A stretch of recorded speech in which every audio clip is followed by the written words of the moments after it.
Okay, can you hear us? Yes, sir, I can. Okay. Just a reminder to everybody, 9-4 is on Zoom, so you have to be in front of the microphone. Which means you can remain seated if you would like.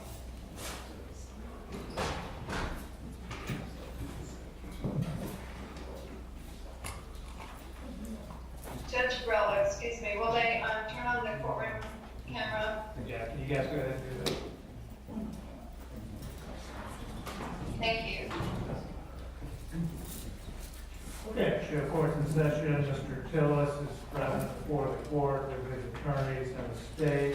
I'm here today for sentencing. Mr. Tillis was found guilty by a jury on, what day was it? What day was it? April the 9th was April the 9th, is that right? verdict on the guilt Guilt phase. phase? Yeah. Right, he was found guilty on April the 9th of first-degree murder, kidnapping, and abuse of a dead body. Is that correct? Those are the three Yes. Yes, sir. convictions or three charges. Has a motion for new trial been filed? No, under the rules with a capital case, you aren't able to file it until we were starting to work on it, but I saw that rule that once you enter your sentence, then the time starts to file that. So Okay. we'll get it filed. I don't know if actual hearing will be necessary. State and I were talking about that. Okay, but you're abiding obviously by the appropriate rules and timeframes, and we're prepared to go forward with sentencing today? Yes. State's ready now. How do you wish to proceed? Do you want to go to any victim impact evidence first, or? No, Your Honor, I think we should, the state has no victim impact evidence other than a couple things I'll put on the record. But we should start looking at the PSI, Okay, if that's okay with the court. absolutely. I noticed a couple errors. They're all minor in nature. And I just wanted the PSI corrected properly. I know the council has a copy as well, defense counsel. Beginning as counsel just indicated on the first page, first-degree murder is a capital crime, not a life felony. So although the minimum mandatory is life, the degree of crime should say capital. Before we go any further, Madam Clerk, do you have the original? I do not. No, you can give it to me. I don't have that. I may have it in the back. While we're doing this, can you actually get a hold of Ms. Gardner and see if she's got the original? So I can make those changes to the original. All right, go ahead, Mr. Misrata. And like I said, they're minor. So that it's, it should say capital instead of life. The kidnapping is a first PBL as opposed to just a first. And on page 15, there indicates that there's no restitution. The state has filed a restitution order in the amount of $980 for victims' crimes compensation. Is there any objection to the restitution order? No. Reject everything from now on. All right, there's no legal objection to the restitution order. The court will sign the restitution order. Go ahead, Mr. Misrata. Those were the errors that the state saw. That was it. Any corrections or objections to the PSI from the defense? No.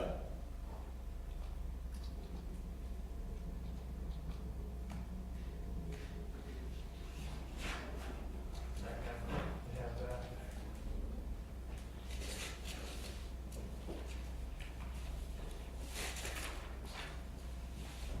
Okay. The next step, Your Honor, is the state filed a notice of intent to classify this defendant as a habitual felony offender based on 2 prior judgment sentences. Both of those judgment sentences were entered in the penalty phase of this trial. They were the attempted kidnapping on 3/22/1994 in Hillsborough County, Florida. There was a child abuse on August 5th, 2008 in Jacksonville, Duval County, Florida. The state has relied on them. And that is what we gave our notice of relying to classify this defendant as a habitual felony offender. In addition, the state has filed the Department of Corrections certified business record with its seal indicating that the defendant was released in 2012, I believe it was February 5th, 2012, for child abuse, which would make it within 5 years of the instant offense. And so we're relying upon all of those to classify this defendant as a habitual felony. And I see the packet from the Department of Corrections, what we colloquially refer to as the crime and time report. Correct. Is there any legal objection to that document being introduced into evidence? No legal objection. All right, court will receive that. Have you already marked it? No. Sorry. Is that gonna be one? Yes, sir. And the judgment and sentences were entered into the record for the penalty phase. Okay, so we'll consider this a separate portion of the sentencing proceeding. The state seeking the habitual offender sanctions is a separate portion of the sentencing proceeding here today. Obviously, correct me if I'm wrong, the state's notice of intent to seek habitual offender sanctions does not affect the imposition of the sentence in count 1. The state will only be seeking that as to counts 2 and 4. Is that correct? Correct, Your Honor. And the notice actually just deals with count 4.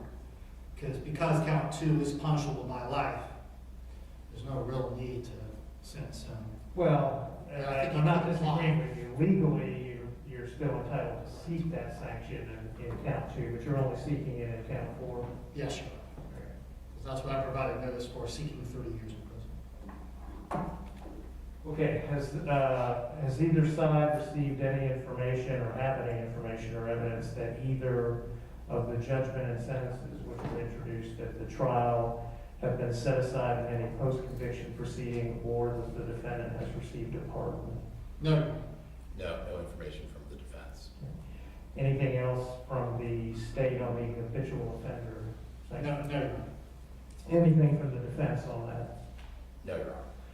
Okay, based on the information and evidence before the court will find that Mr. Tillis meets the criteria to be sentenced as an habitual felony offender on count 4, and that the protection of the public requires that I do so.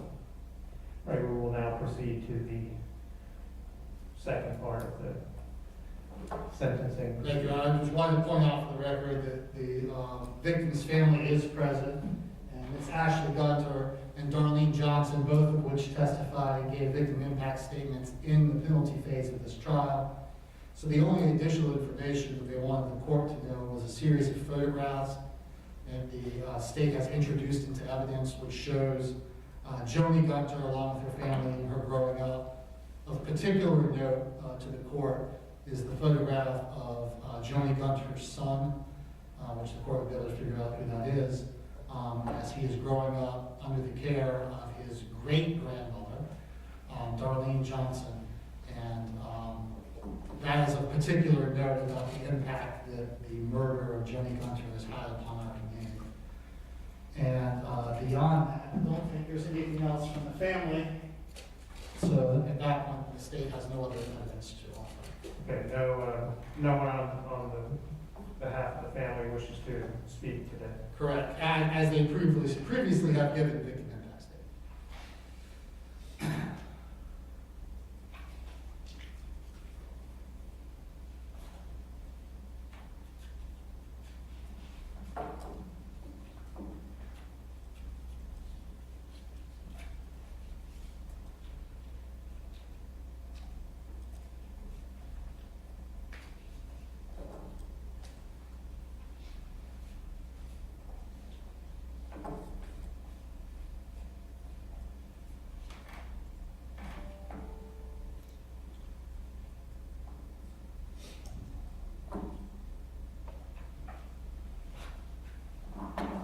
They're not quick.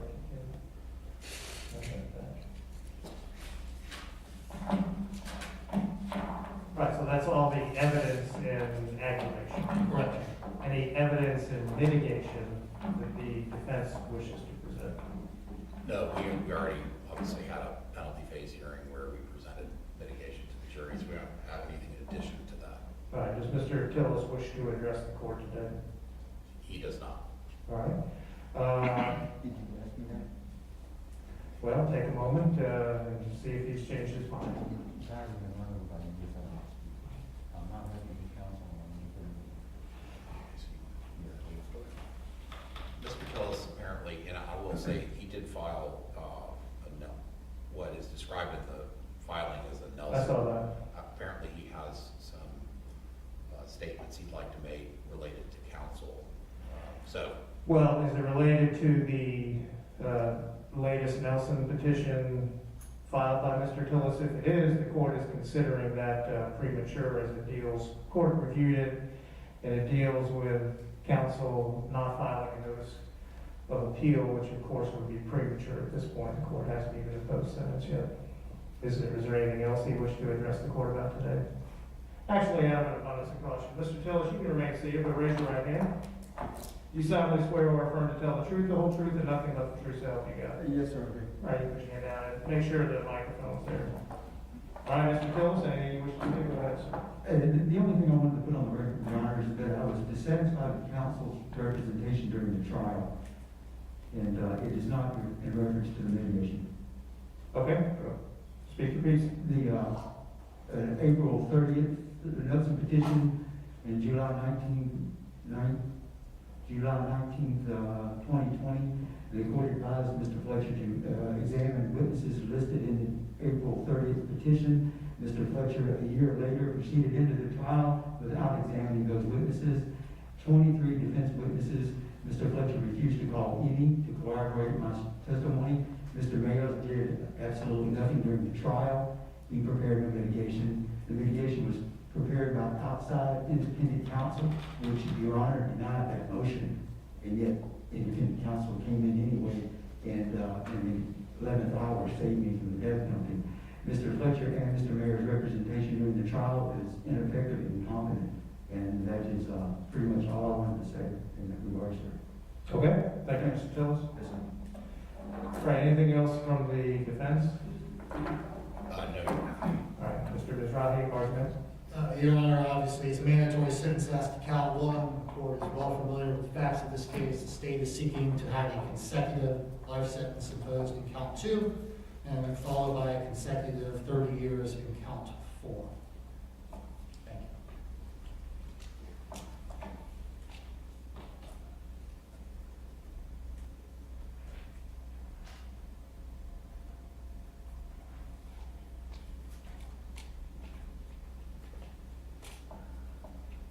Okay, thank you, Mr. Mizrahi. Mr. Mayers, Mr. Fletcher, anything else from the defense before the court pronounces sentence? No, Your Honor. No, Your Honor. Okay, any legal reason why sentence cannot now be imposed? No, Your Honor. No, Your Honor. All right, Mr. Tillis, if you'll come forward to the podium, sir, don't need that one or more of your attorneys.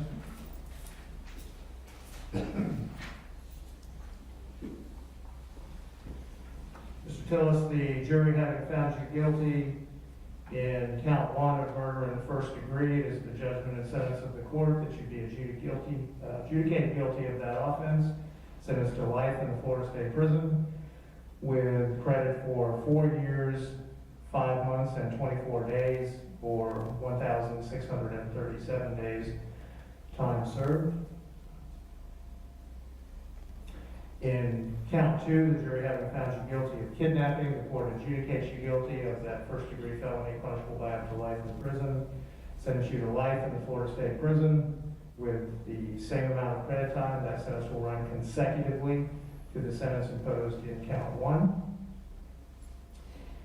In count 4, the jury having found you guilty of the second-degree felony of abuse of a dead human body, the court adjudicates you guilty of that offense, sentences you to 30 years in the Florida State Prison with the same amount of credit time. That sentence is to run consecutively to the previously imposed sentences in counts 1 and 2. Madam Clerk, standard court cost, is that right? Yes. $518. Is there any other costs the court needs to impose? No. Okay. Mr. Tillis, Yes, sir.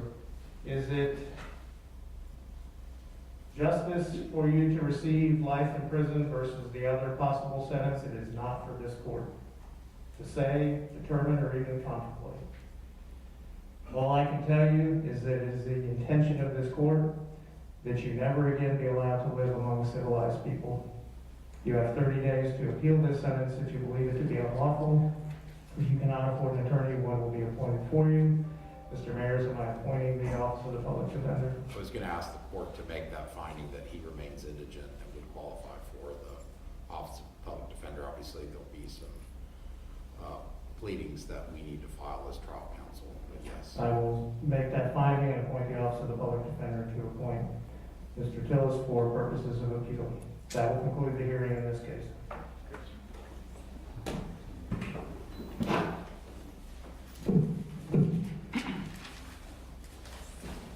We'll be in recess until